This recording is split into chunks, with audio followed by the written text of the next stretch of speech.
이 시간 은혜 받으실 하나님의 말씀은 신약성경 마태복음 6장 12절 말씀입니다. 우리 다 같이 한 목소리로 함께 합독하시겠습니다. 우리가 우리에게 죄 지은 자를 사하여 준 것 같이 우리 죄를 사하여 주시옵고. 아멘. 예수님께서 제자들에게 기도를 가르치셨습니다. 그 세 번째, 우리가 우리에게 죄 지은 자를 사하여 준 것 같이 우리 죄를 사하여 주시옵고 라는 이 기도를 예수님께서 제자들에게 가르치셨습니다. 한번 생각해 보면 예수님 시대를 한번 생각해 보세요. 예수님의 시대 때는 제사가 존재했던 시대입니다. 그래서 요한복음에 보면 예수님께서도 수전절을 지키셨고 빛의 축제라고 하는 수전절을 지키셨고 예수님도 유월절을 지키기 위하여 예루살렘 성으로 향하여 올라가셨고 그리고 초막절을 지키셨다라고 요한복음 7장 말씀에 나와 있습니다. 그러니까 예수님께서는 예수님이 살아서 역사하시고 사역하실 그때는 여전히 구약의 제사가 존재하고 있었던 때예요. 1년에 한 번 이스라엘 백성들이 대속죄일이라고 하는 그 날이 있습니다. 그 날은 모든 사람들이 모여서 자기가 1년 동안 지은 죄에 대하여 하나님 앞에 제사를 드리고 죄 사함을 받는 날입니다. 그리고 중간중간들마다 내가 죄 지은 것이 눈에 확연히 드러나는 일이 있으면 속죄 제사를 드려야 되는 거예요. 그러니까 예수님께서 사역하실 그때에는 여전히 구약의 제사가 실제로 있었던 시대 가운데 예수님께서 제자들에게 이 기도를 가르쳐 주신 거거든요. 예수님께서 이 기도를 우리가 우리에게 죄 지은 자를 사하여 준 것 같이 우리 죄를 사하여 주시옵고 라고 기도하는 것, 예수님은 무엇을 지금 부정하는 거예요? 제사를 부정하고 있습니다. 너희들이 이제는 속죄 제사를 드리지 않아도 된다는 거예요. 너희들이 이제는 1년에 한 번씩 이스라엘 백성들이 절기를 지켰던 것처럼 대속죄를 지키지 않아도 언제든지 얼마든지 어디서든지 예수 그리스도의 이름으로 회개하면 너희 죄가 사하여질 것이다 라는 말씀입니다. 그러면 이 유대인들의 입장에서는, 제사장들의 입장에서는 예수님의 그 기도의 가르침이 무엇이겠습니까? 이단 아니겠습니까? 이단? 자기들의 입장에서는 죄를 지을 때마다 속죄 제사를 드려서 해결받아야 되고 1년에 한 번 대속죄일에 우리가 다 같이 모여서 하나님께 속죄 제사를 드려야지만 죄의 문제가 해결되는데 예수님께서는 뭐 하신 거예요? 이제 그럴 필요가 없다는 거죠. 내가 단번에 죽음으로 말미암아 십자가에 영원한 제물이 되어 죽을 것이니 이제 너희는 대속죄일을 지키지 않아도 된다는 거예요. 이제 속죄 제사를 드리지 않아도 된다는 겁니다. 그래서 제자들에게 기도를 가르치는 거예요. 우리가 우리에게 죄 지은 자를 사하여 준 것 같이 우리 죄를 사하여 주시옵고라는 거죠. 여러분, 그런데 이 유대인들의 입장에서 이스라엘 백성들이 과연 예수님의 제자들이 이 기도를 많은 사람들이 있는 데서 할 수 있겠습니까? 없겠습니까? 할 수 없죠. 왜? 이 기도를 드리면 뭐 하는 거예요? 자신들이 이제까지 지켜왔던 모든 절기의 제사들을 다 뭐 하는 거예요? 부정하는 것이 되는 거잖아요. 그러니까 예수님께서 제자들에게 기도를 가르치시긴 가르치셨지만 그것을 빌미 삼아 많은 제자들과 예수님을 따르던 사람들은 이 기도는요, 뒤에 가서도 말씀을 드리겠지만은요, 목숨 걸고 하는 기도였다라는 겁니다. 목숨 걸고 하는 기도죠. 우리는 이제까지 어떻게 배웠습니까? 이스라엘 백성들은 이제까지 자기가 무슨 죄가 있으면 속죄 제사를 드려야 되고 1년에 한 번 대속죄일에 제사를 드려야지만 내 죄의 문제가 해결되었는데 예수님께서는 그렇게 하지 않아도 너희가 내가 가르쳐주는 기도대로 하면 죄 사함의 문제가 해결될 것이다 라고 말씀을 해주고 있는 거죠. 그리고 기도를 가르쳐 주시는 겁니다. 그러니 이스라엘 백성들의 입장에서는 이 기도가 얼마나 충격적이었겠느냐라는 거예요.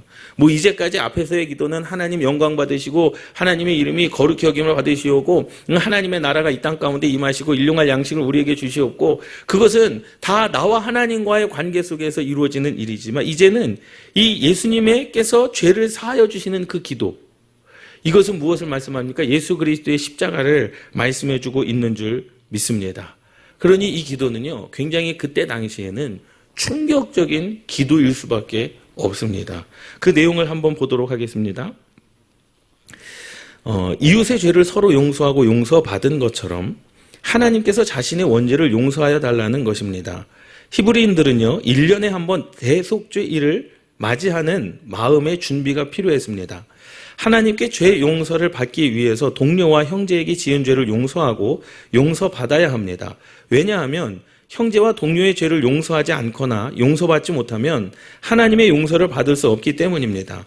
그래서 우리가 다른 사람의 죄를 용서해 주는 것과 대속죄일에 용서받는 것과 서로 연관이 되어 있습니다. 유대인들의 생각하는 죄는 빚으로 생각했습니다. 빚은 인간과 인간 사이에 형성되는 관계입니다. 그래서 이 빚은 그들의 허물과 죄를 말하며 자범죄를 의미합니다. 1년에 한 번 이스라엘 백성들이 대속죄일 그 속죄 제사를 드렸어요. 그런데 그 때가 오면 10일 동안 티시리월 7월 1일부터 7월 10일까지 10일 동안 뭐 하는 기간이냐면 죄를 용서를 받아야 되는 거예요. 예를 들자면 내가 어떤 사람에게 죄를 범하였어요. 그럼 내가 그 사람에게 가서 잘못했다. 나를 용서해 다오. 그러면 그 사람은 나를 뭐 할 수밖에 없습니까? 용서해 줄 수밖에 없어요. 왜? 대속죄일에 자기도 뭐해 받아야 돼? 하나님께로부터 죄사함을 받아야 되는 거거든요. 그리고 어떤 사람이 내게 죄를 지었어요? 그럼 그 사람이 내게 와가지고 죄 지었으니 용서해달라 그러면 나는 어떻게 해줘야 되는 거예요? 용서를 해줘야 되는 거예요. 왜? 대속죄일 제사에 나도 하나님께 용서를 받아야 되는 거거든요. 그러니 그 10일 동안에는 모든 사람이 아까 말씀을 드렸던 것처럼 형제와 동료의 죄를 용서하거나 용서를 받아야 되는 겁니다. 이것이 바로 그 대속죄일의 절기를 지키는 행위였다라는 사실이죠.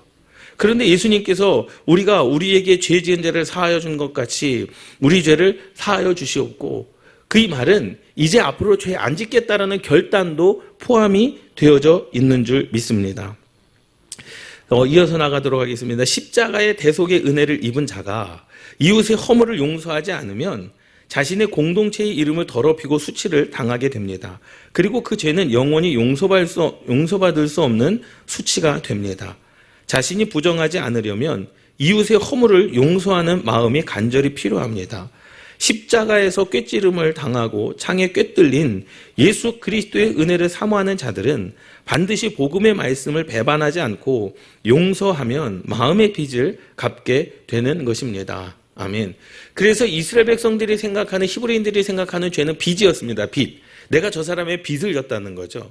그래서 용서를 구하는 겁니다. 용서를 받는 거예요. 또 다른 사람이 내게 죄를 지었으면 나는 그 사람은 내게 빚을 진 겁니다. 나는 그 사람에게 용서를 하는 거예요. 용서하지 않으면 대속죄일에 하나님께서 내 죄의 문제를 해결하지 않을 것이다 라는 거죠. 그러면 한번 생각해 보세요.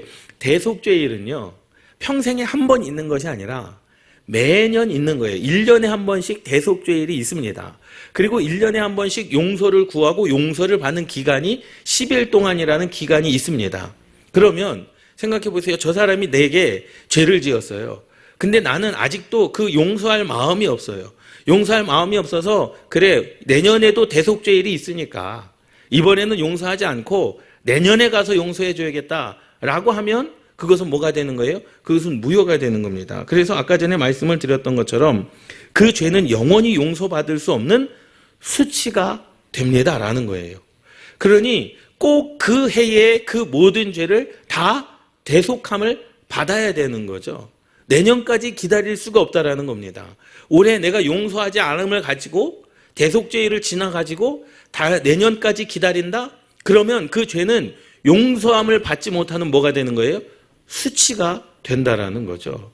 사실 그래서 대속죄일에 대한 그 율법적인 개념은 굉장히 좋습니다. 그러니까는 때가 되기 전에 우리는 뭐 해야 됩니까? 회개해야 되는 거예요. 그 기간이 지나기 전에 우리는 회개해야 되고 그 기간이 지나기 전에 모든 것이 뭐 해야 됩니까? 해결돼야 되는 거죠. 지난 주일에도 말씀을 드렸던 것처럼 화목제물은 그날에 먹어야 되는 겁니다. 때가 지나가면 그것은 하나님께서 예배로 받지 않으신다라는 거죠. 사실 그 대속죄일에 대한 용서받고 용서함을 구하는 내용은 참 좋은 내용 아닙니까? 시간이 지나면 우리가 뭐 할 수 없습니까? 회개할 수 없다라는 거죠. 때가 지나면 우리는 용서를 받을 수 없고 용서도 구할 수 없는 그러한 삶을 살아갈 수밖에 없습니다. 그렇기 때문에 여러분들에게 기회가 있을 때 기도하시고, 기회가 있을 때 예배하시고, 또 기회가 있을 때 용서하시고, 또 용서를 해주시는 저와 여러분들 되시기를 주님의 이름으로 축원합니다. 그래서 형제와 동료의 죄를 깨끗이 해결받은 사람은 티시리월 첫 번째 날부터 10번째 날까지 10일의 기간에는 하나님을 향하여 지은 죄를 용서받기를 구하는 기간입니다. 라는 거예요.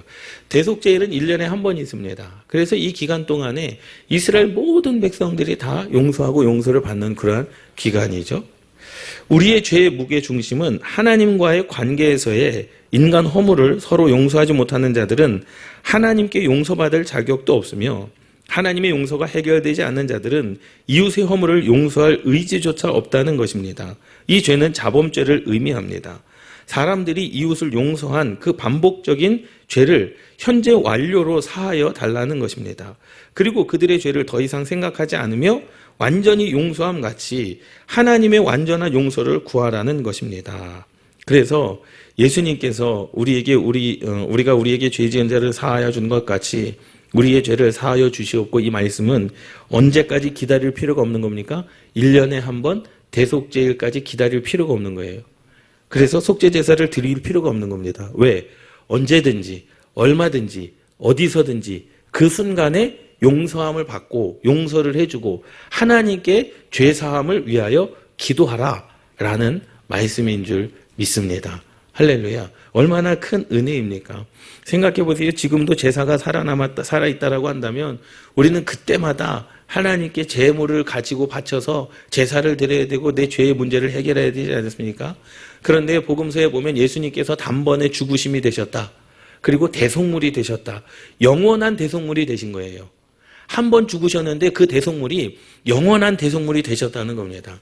그러니 이전까지는, 구약의 시대에는 이전까지는 예수님께서 죽기 전까지는 내가 죄를 지을 때마다 그 속죄 제사를 드려야 되기 때문에, 제물을 드려야 되기 때문에 얼마만큼 힘든 예배였느냐라는 거죠. 그러고 보면 사실은 그때보다 지금은 참 편한 예배가 아니겠습니까?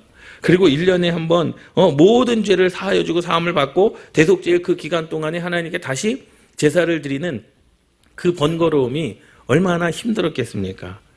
마태복음 5장 7절 말씀에 보면은요, 긍휼히 여기는 자는 복이 있나니 그들이 긍휼히 여김을 받을 것이다 라고 말씀하고 있습니다. 여기서 우리가 긍휼히 여기고 긍휼을 베푼 자만이 주님으로부터 긍휼을 베푼 것에 대한 긍휼의 보상을 기대하면서 받을 수 있다는 겁니다. 새벽마다 예레미야 말씀을 계속 묵상하고 있지 않습니까? 예레미야 50장, 오늘 말씀이죠. 예레미야 50장 말씀에 보면 그 말씀 중간에 이렇게 말씀하고 있습니다. 너희들이 심은 대로 거둘 것이고 행한 대로 갚을 것이다 라는 거예요. 다시 말하자면 이 땅 가운데서 우리가 용서를 해주면 하나님께서도 너희를 용서해 주거니와, 너희가 너희 죄에 대하여 용서를 받지 아니하고 해주지 아니하면 하나님께서도 너희를 용서하지 않으시겠다라는 거예요. 예. 그런데 보세요. 용서를 안 해주는 사람들이 있잖아요. 내가 저 사람에게 죄를 지었어요.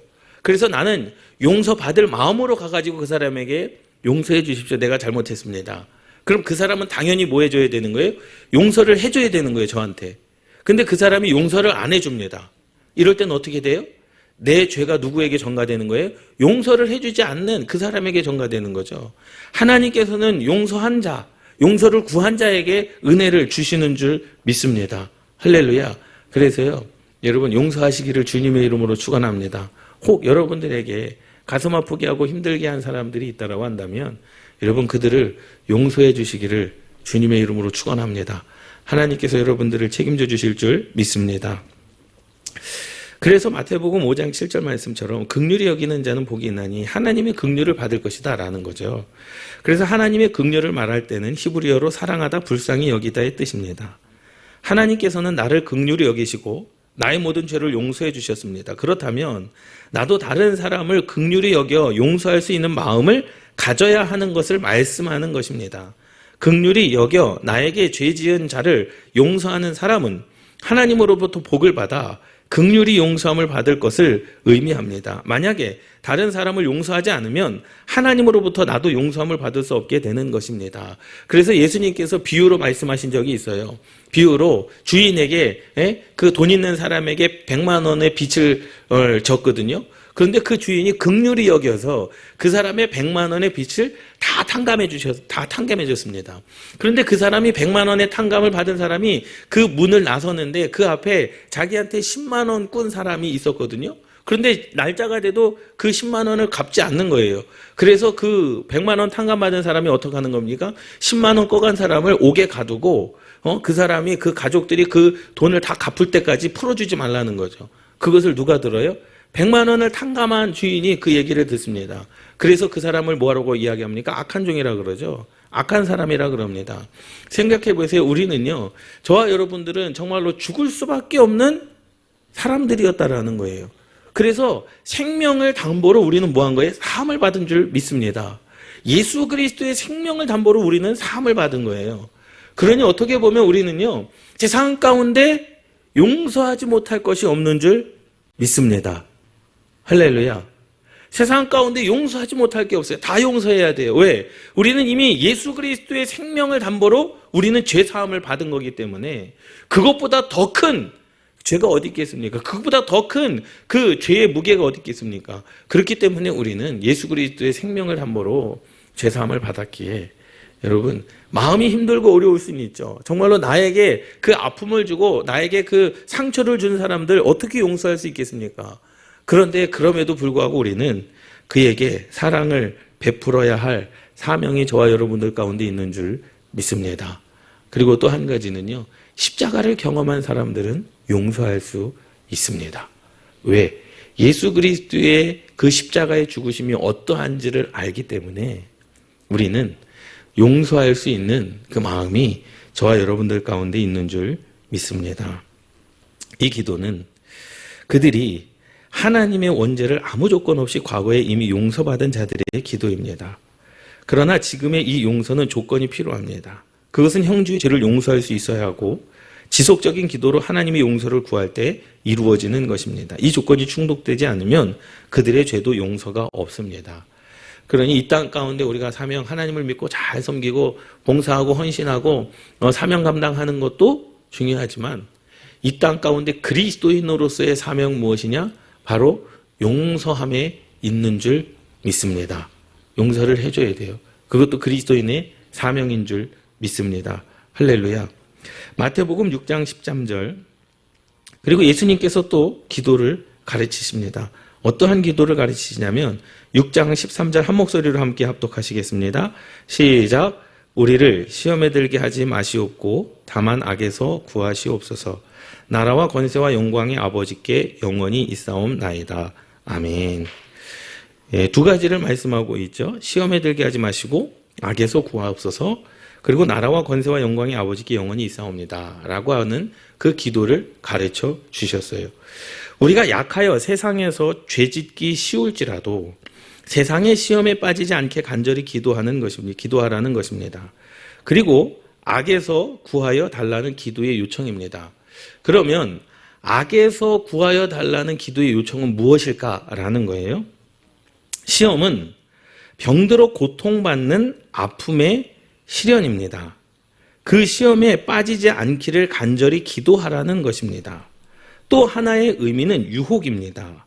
영적인 유혹으로 하나님의 빛을 가리고 찬양의 영광을 돌리지 못하는 수척해진 상태를 의미합니다. 다시 말하자면 이 말은 뭐냐면 시험은 시련과 유혹 모두를 의미합니다. 이것은 시험에서의 보호가 아니라 시험 가운데에서의 보호를 의미합니다. 이 말을 잘 이해하셔야 되는 거예요. 우리를 시험에 들게 하지 마시옵고, 이 말은 인생을 살아가면서 그리스도인들이 시험이 없을 것이다, 그 말이 아니에요. 시험이 있다라는 겁니다. 그런데 그 시험 가운데 넘어지지 않도록 도와달라는 거예요. 시험 가운데 좌절하지 않도록 우리를 붙잡아 달라는 사실입니다.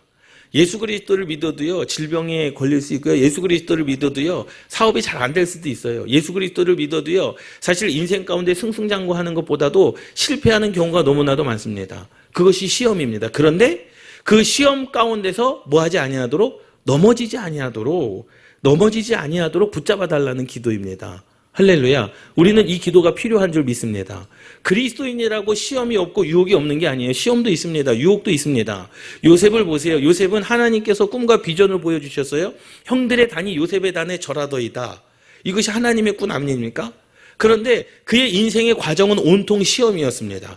그의 인생의 과정은 온통 연단이었습니다. 그의 인생의 과정은 온통 고통이었습니다. 그런데 그가 시험에 빠졌습니까? 아니요. 그러한 고통과 연단과 그러한 모든 사람들의 배신 속에서도 요셉은요, 그 시험에 들지 않기를 위하여 하나님께 기도하며 나아간 줄 믿습니다. 할렐루야. 이 말씀은 마태복음 6장 13절 말씀은 그리스도인들은 시험이 없을 것이다, 이 말이 아닙니다. 분명히 그리스도인들도 시험을 받습니다. 하나님의 시험도 받고 사단 마귀의 시험도 받습니다. 또 그리스도인들은요, 유혹도 받습니다. 여러분, 우리가 인생을 살아가면서 세상의 유혹을 얼마나 받습니까? 친구의 유혹도 받지 않습니까?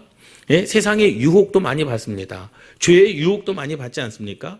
그 가운데서 우리가 그 시험, 그 죄 가운데 빠지지 않도록 기도하는 것, 그것이 저와 여러분들의 기도이기를 주님의 이름으로 축원합니다. 그래서 이것은 시험에서의 보호가 아니라 앞으로 우리의 인생 가운데 하나님 시험이 완전히 없어지게 하여 주시옵소서, 그 기도가 아니라 어떠한 시험이 닥쳐도, 어떠한 고난과 고통이 닥쳐도 그 상황 가운데서 어떻게 해요? 이길 수 있는 믿음을 달라는 그러한 기도인 줄 믿습니다. 다윗도 그랬잖아요.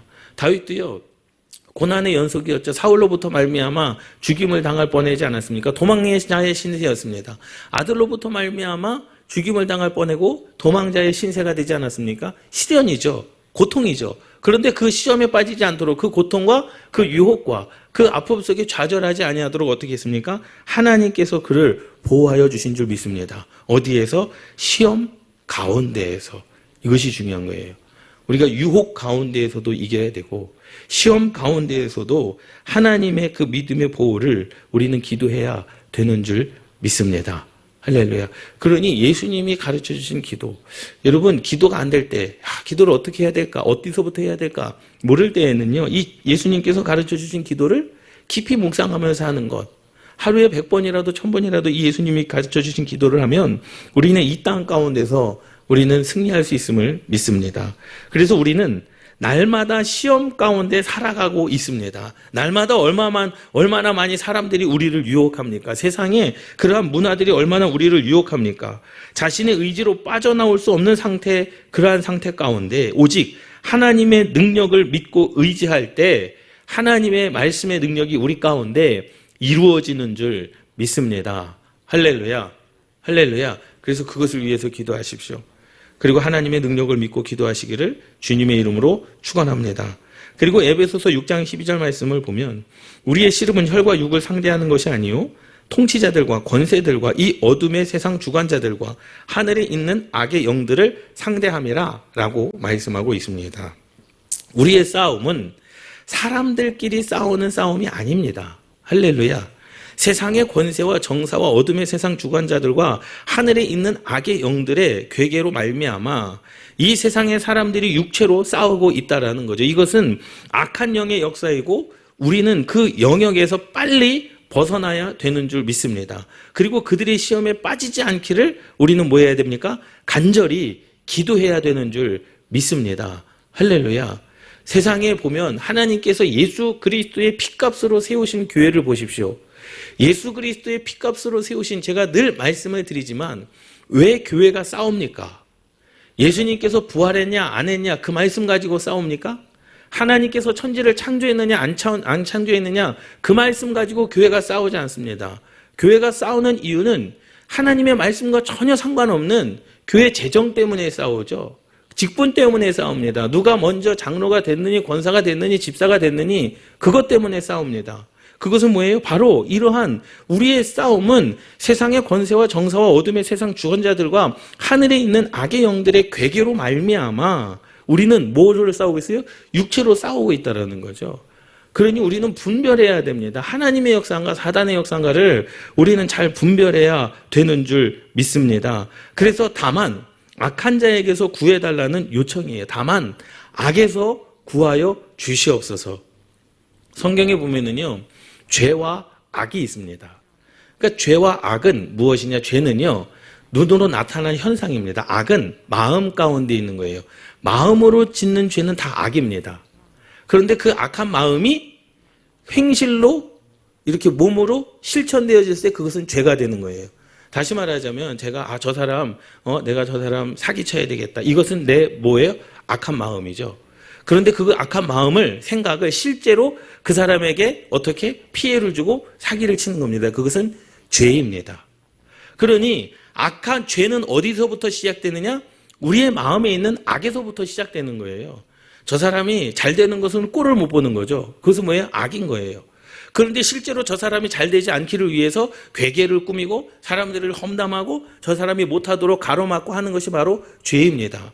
그러니 예수님께서 우리에게 가르치시는 그 기도는 죄보다도 그 마음 가운데 그 악에서 구해달라는 거죠. 그러한 마음조차 우리는 제하여 버려야 되는 줄 믿습니다. 할렐루야. 그러니 악한 자, 그래서 다만 악한 자에게서 구해달라는 요청, 악한 자가 있는데 그 악한 자로부터 구해달라는 것, 그 악한 자는 바로 마귀인 줄 믿습니다. 우리의 미혹하는 영들, 우리를 속이는 자들이라는 거죠. 여러분들의 마음 가운데 있는 모든 악한 것을 제하여 버리시기를 주님의 이름으로 축원합니다. 그래서 우리가 기도할 때 하나님, 우리의 죄와 악을 용서하여 주시옵소서. 죄는 이미 지은 것, 죄는 이미 돌이킬 수 없는 것. 악은 뭐예요? 마음으로 짓는 죄. 저 사람에 대한, 사람에 대한, 아니면 관계에 대한, 어떠한 일에 대한 마음으로 짓는 그 죄. 그래서 우리는요, 그 악에서 구원을 받아야 되는 줄 믿습니다. 예? 그렇잖아요. 우리의 행동은 생각의 결과 아니겠습니까? 생각의 결과. 그러니까 생각으로부터 죄를 지면 안 되고, 생각으로부터 우리는 악을 가지고 있으면 안 되는 줄 믿습니다. 이 말씀은 누가복음의 주기도문에는 없은 말씀입니다. 악에서 구하시옵소서는 우리의 윤리적인 악으로부터 그리고 악한 사단으로부터 무장시켜 달라는 의미입니다. 또한 심판으로부터 빼내어 구원의 은혜를 간절히 구하는 기도입니다. 다시 악의 세력에 빠져 또다시 영이 죽어서 하나님과의 회복된 관계가 다시 끊어지지 않기를 기도해야 됩니다. 그러므로 하나님의 나라를 앞에 두고 있는 믿음의 사람들은 그 마지막 때에 사단의 시험에서 완전하게 우리를 보호해달라는 간구인 것입니다. 이것은 전적으로 우리의 미래를 위한 간구입니다. 그렇기 때문에 에베소서의 말씀에도 우리는 복음의 전신갑주를 입어야 돼요. 왜? 영적인 싸움이거든요. 육신적인 싸움이 아닙니다. 육신적인 싸움이라고 한다면 세상에 권력 있는 사람들을 많이 둬야 되는 거 아니겠습니까? 육신적인 싸움이라고 한다면 우리는요, 무슨 태권도장을 다니든지 유도장을 다녀야 되는데 성경에 우리는 영적인 싸움이기 때문에 영적인 그 전신갑주를 입어야 되는 줄 믿습니다. 그래서 우리는 승리해야 되는 거죠. 구원의 투구, 진리 허리띠, 믿음의 방패, 하나님의 말씀의 검, 그리고 의의 신을 신어야 되는 줄 믿습니다. 할렐루야. 그것이 하나님의 역사라는 거죠. 그래서 이 기도를 주님께서 우리들에게 가르쳐 주신 줄 믿습니다. 여러분, 악한 마음에서 돌이키시기를 주님의 이름으로 축원합니다. 악한 마음에서 돌이켜서 우리가 죄짓지 아니하도록 하나님께 나아가는 저와 여러분들 되시기를 주님의 이름으로 축원합니다. 그래서 주님 오실 때까지 믿음을 끝까지 지키고 맞이할 수 있도록 간절히 구하는 것입니다. 왜냐하면 인간은 유혹에 빠질 수밖에 없는 깨지고 부서지는 속성을 동시에 가지고 있기 때문입니다. 어둠의 유혹과 세력에 넘어지고 쓰러져 있을 때 그 악한 자의 손에서 건져달라는 말씀의 기도입니다. 그래서 하나님의 거룩함에 참여하려는 인간의 간구입니다. 할렐루야. 이 악에서 구해달라고 하는 이 말씀은 또 다른 사람이 나를 위하여 그 악한 그물을 쳤을 때 우리에서 그 악에서 우리를 구원해달라는 기도인 줄도 믿습니다. 할렐루야. 우리가 악한 마음도 가져서는 안 되고 남이 악한 마음으로 쳐놓은 함정에 우리가 빠져서도 안 되는 줄 믿습니다. 할렐루야. 이 말씀은 주기도문에 속하지 않는 말씀입니다. 그 말씀은 뭐냐? 이 말씀은 접속사를 맨 앞에 사용했습니다. 그래서 독립된 문장은 아닙니다. 이 말씀의 핵심은 뒤에 나라와 권세와 영광이 아버지께 영원히 있사옵나이다. 이 말씀의 핵심은 나라와 권세와 영광입니다. 이 단어는 절대자를 상징하며 곧 거룩하신 하나님을 나타냅니다. 이때 히브리인들은요, 예수님 당시에 로마 시민들은 나라와 권세와 영광은 오로지 로마 황제의 것임을 인정하고 살았습니다. 이 말씀은 뭐예요? 로마가 지금 이스라엘을 뭐하고 있습니까? 통치하고 있었던 때예요. 그러니 나라라고 하는 것은 로마 황제의 나라를 이야기하는 거예요. 그리고 권세자는 누구냐? 로마 황제가 권세자입니다. 그리고 모든 영광은 누가 받아야 되는 거예요? 로마 황제가 받아야 되는 거예요. 그런데 그 상황 가운데서 예수님께서 기도를 가르치는데 나라도 권세도 영광도 로마 황제에게 있는 것이 아니라 아버지께 영원히 있습니다 라고 기도하라는 거죠. 여러분, 과연 그들이 이렇게 기도할 수 있겠습니까? 절대로 그렇게 기도할 수 없습니다. 생각해 보세요. 지금 북한이 지금 공산권 아닙니까? 예? 독재자잖아요. 그런데 거기서 기도하는 사람이 나라와 권세와 영광이 오직 하나님께 있습니다. 그럼 어떻게 돼요? 붙잡혀 가서 죽는 거예요. 붙잡혀 가서 죽는 거예요. 왜?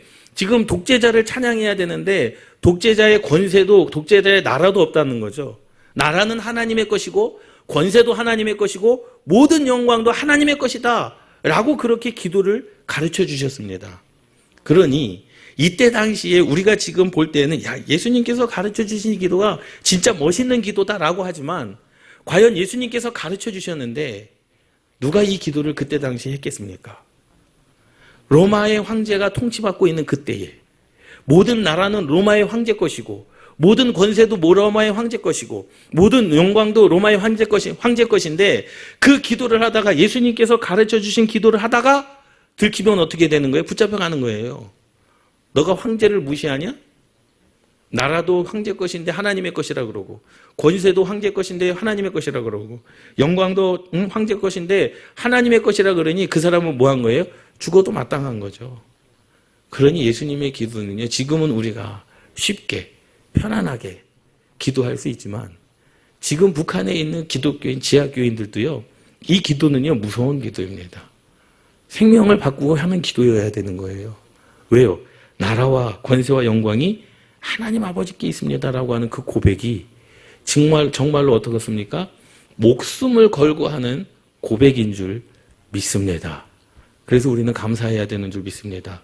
예, 북한에서 태어나지 않은 게 감사한 것이고 또 우리가 자유민주주의 대한민국에서 태어난 것이 얼마나 감사합니까? 그리고 이 기도를 마음껏 누구 눈치 안 보고 대통령 눈치 안 보고 나라와 권세와 영광이 오직 하나님께 있습니다라고 기도할 수 있는 그 환경이 있다는 것이 얼마나 감사합니까? 이 시대에 예수님께서 가르쳐 주신 그 시대에 제자들이 이 기도를요 마음 놓고 했을 수 있을까요?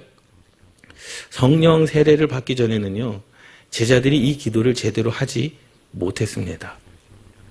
예수님께서 기도를 가르쳐 주셨지만 제자들이 예수님께서 가르쳐 주신 기도를 했다는 기록은 사복음서에 나와 있지 않습니다. 어디에 나와 있습니까? 사도행전에 나와 있습니다. 그들의 사역이 바로 예수 그리스도께서 가르쳐 주신 기도의 사역이었는 줄 믿습니다. 그러니 얼마나 힘들겠습니까? 아까 전에 처음에 6장 12절의 말씀처럼 우리가 우리에게 죄 지은 자를 사하여 준 것까지 우리 죄를 사하여 주시옵고 이 기도도 뭐예요? 제사를 부정하는 거잖아요. 대속죄를 부정하는 거 아니겠습니까? 그러니 그들의 기도는요 정말로 목숨을 내놓고 하는 기도였음을 여러분들 깨달으시기 바랍니다. 맨 밑에 단락 보도록 하겠습니다. 예수님 당시에 로마 시민들은 나라와 권세와 영광은 오로지 로마 황제의 것임을 인정하고 살았습니다. 그런데 이런 상황 속에서 기독교인들은 나라와 권세와 영광이 하나님의 것이라고 용감하게 고백하였다는 것입니다.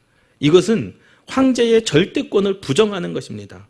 그러므로 이 고백의 기도는 하나님만이 절대적으로 거룩하시며 하나님만이 절대적으로 영원하시며 하나님만이 절대적으로 변함이 없으신 하나님으로 확인하는 신앙적 위대한 고백의 행위인 줄 믿습니다. 할렐루야. 얼마나 영광스러운 기도입니까? 예, 예수님의 기도는요, 저와 여러분들의 모든 꿈과 소망을 이루는 기도인 줄 믿습니다. 기도가 안 될 때는요, 예수님의 가르쳐 주신 주기도문을요, 여러분 깊이 묵상하면서 기도하십시오. 그러면 그 기도 가운데 응답의 역사가 일어날 줄 믿습니다. 할렐루야. 이때 당시에 이 제자들과 예수 그리스도를 따르는 무리들은요, 정말로 자기의 목숨을 내놓고 한 기도였습니다. 지금도 북한 땅에는 이 기도는요, 목숨을 내놓고 하는 기도예요. 모든 나라와 권세와 영광이 독재자에게 있는 것이 아니라 하나님에게 있음을 고백하는 이 기도는요, 그 하나님만이 거룩하시고 영원하시고 절대자이심을 고백한 신앙의 고백인 줄 믿습니다. 이 은혜가 저와 여러분들 가운데도 있기를 주님의 이름으로 축원합니다. 기도하시겠습니다.